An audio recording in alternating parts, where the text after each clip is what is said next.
Assalamualaikum warahmatullahi wabarakatuh. Shaimin dan shaimat yang dimuliakan oleh Allah Subhanahu wa taala. Bagus bagi kita untuk banyak beribadah di bulan Ramadan, tilawatul Quran, qiyamul lail, berzikir, istighfar, masya-Allah tabarakallah. Namun ada satu hal yang jangan lupa untuk kita perhatikan. Dan kalau bisa ini paling penting untuk kita perhatikan, yaitu memperhatikan apa yang kita makan.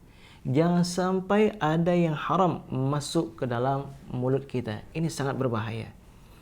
Karena orang yang melakukan ibadah tapi masih ada yang syubhat masuk dalam perutnya, apalagi yang haram, menjadikan amal ibadah yang kita lakukan sia-sia.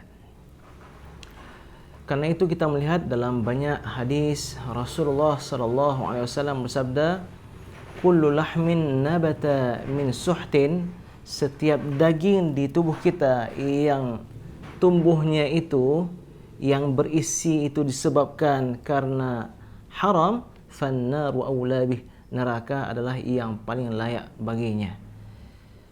Imam Al-Ghazali beliau mengatakan, perumpamaan orang yang melakukan ibadah, banyak melakukan puasa, qiyamul lail, membaca Al-Quran dan seterusnya, tapi masih mengkonsumsi yang haram, itu seperti orang yang membangun bangunan di pinggir pantai.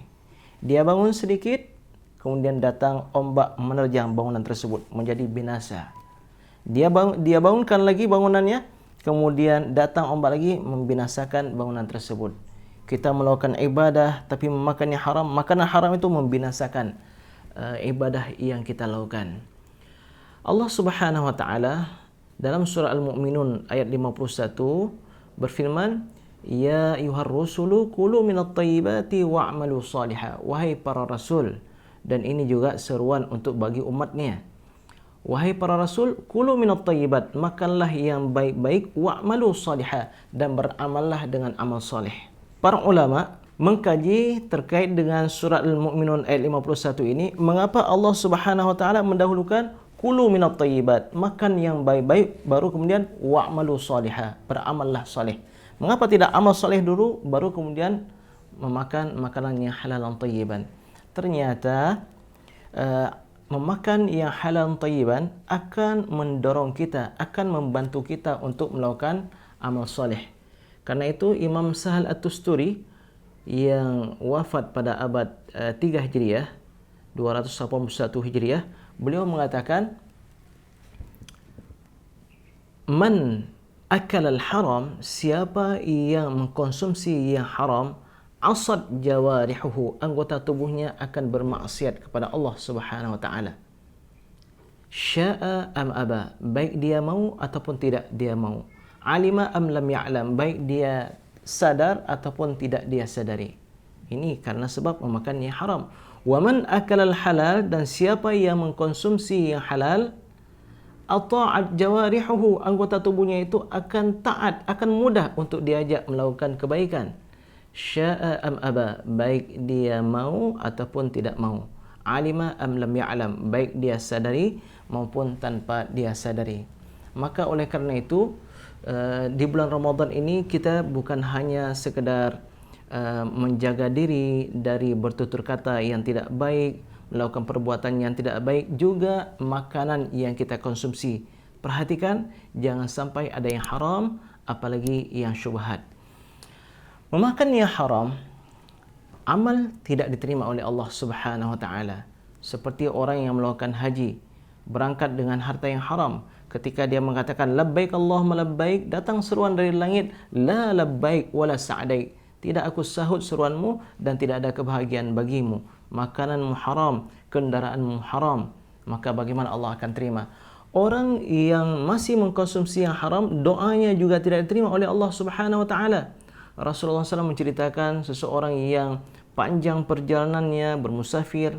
Orang musafir seharusnya mustajab doa. Rasulullah SAW menggambarkan musafir ini bukan sekedar menempuh jarak yang biasa, sampai asy'ath aghbar, sampai pakaiannya penuh dengan debu, rambutnya kusam dengan debu, menunjukkan perjalanan yang sangat jauh.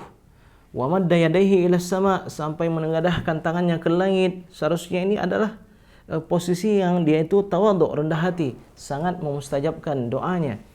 Tapi makanannya haram, minumannya haram, sudah dibesarkan dirinya dari kecil dengan yang haram. Bahkan pakaiannya juga haram. Rasulullah SAW sabda, "Fa'anna yustajabulah." Bagaimana Allah akan terima doa yang dia lakukan? Sebaliknya Sa'ad bin Abi Waqqas pernah memohon kepada Rasulullah, "Ya Rasulullah, tunjukkan kepadaku agar doaku itu mustajab." Rasulullah SAW sabda, "Ya Sa'ad, wahai Sa'ad, atib mat'amaka, perbaiki makananmu, takun mustajabad da'wah, engkau akan menjadi orang yang mustajab doanya." Begitu juga ketika kita mengkonsumsi yang haram, jelas azab kubur menanti kita. Hadis muttafaqun alaih tentang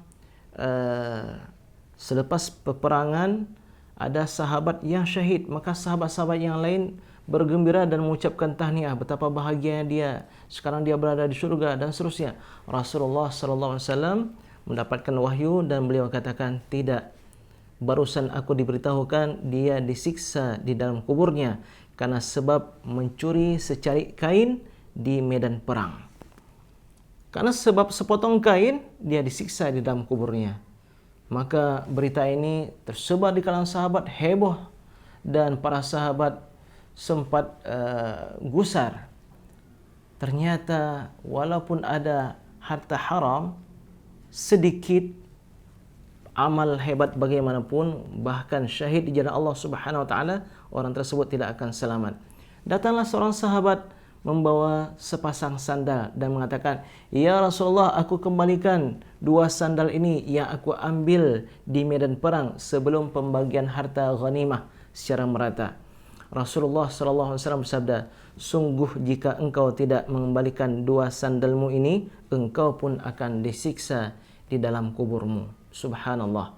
Maka sidang hadirin yang dimuliakan oleh Allah Subhanahu wa taala, shaimin dan shaimat, marilah kita jaga diri kita dari yang haram, dan apabila tiba di bulan Ramadan ini hendaknya kita lebih hati-hati lagi.